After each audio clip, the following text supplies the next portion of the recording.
আমি চেষ্টা করেছি রাস্তায় থাকতে এবং অন্যায়ের বিরুদ্ধে অটল থাকার জন্য। আজকে খুব ভালো লাগছে যে এরকম একটা পিঠা উৎসবে এসেছি। এখানে সবাইকে আন্তরিকভাবে ধন্যবাদ আর কৃতজ্ঞতা জানাই। যদি ভুল করে থাকি ক্ষমা করে দেবেন, যে এসে যদি মানে কারো কষ্ট দিয়ে থাকি।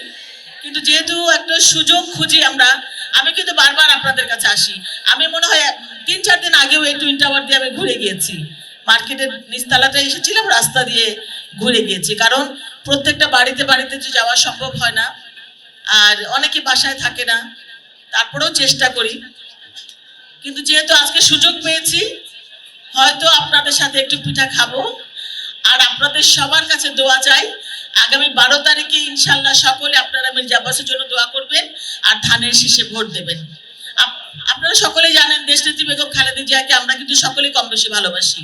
তিনি শুধু বাংলাদেশের নেত্রী নন, তিনি কিন্তু সারা পৃথিবীর একজন নেত্রী। তো তিনি যে জুলুম অত্যাচার সহ্য করেছেন, তার ঋণ কিছুটা হলেও শোধ করার জন্য আমাদেরকে ইনশাল্লাহ ধানের শীষে ভোট দিতে হবে। আমি আপনাদের কাছে সেই অনুরোধটা করছি, একটা পরিবর্তনের জন্য, আগামীর একটা সুন্দর বাংলাদেশ গড়ার জন্য।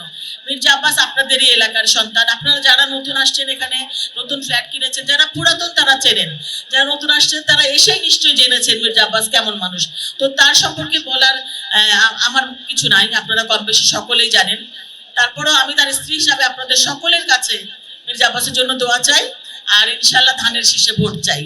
তো ভোট শুধু দিলে হবে না, আমরা কিন্তু 18 বছর ভোট দিতে পারি নাই। আমি একজন প্রার্থী ছিলাম, আমি কেন্দ্রে গিয়ে দেখি আমার ভোটটাও দেওয়া হয়ে গেছে। তো যেহেতু আমরা একটা সুযোগ যদি আল্লাহ রহমত করে পাই, ইনশাল্লাহ আমরা কিন্তু সকাল সকাল যাবো। আমরা নারীরা কিন্তু বা যারা জাতীয়তাবাদী দলকে সাপোর্ট করে, তারা কিন্তু একটু অলস প্রকৃতি, যে আমরা একটু আস্তে ধীরে নাস্তা খেয়ে যাই।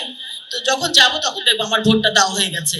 তো সেই সুযোগটা আমরা যেন না দেই, কারণ আমরা অনেক বছর ভোট দেই না। আমরা আশা করবো, আপনাদের সকলের কাছে অনুরোধ করব, সেদিন আপনারা একটু সকাল সকাল যাবেন, ভোট দেবেন, ভোটটাকে রক্ষা করবেন। আমার ভোট আমি দেব, আমি নিজেই রক্ষা করব, এই মন মানসিকতা যেন আপনাদের সকলের থাকে।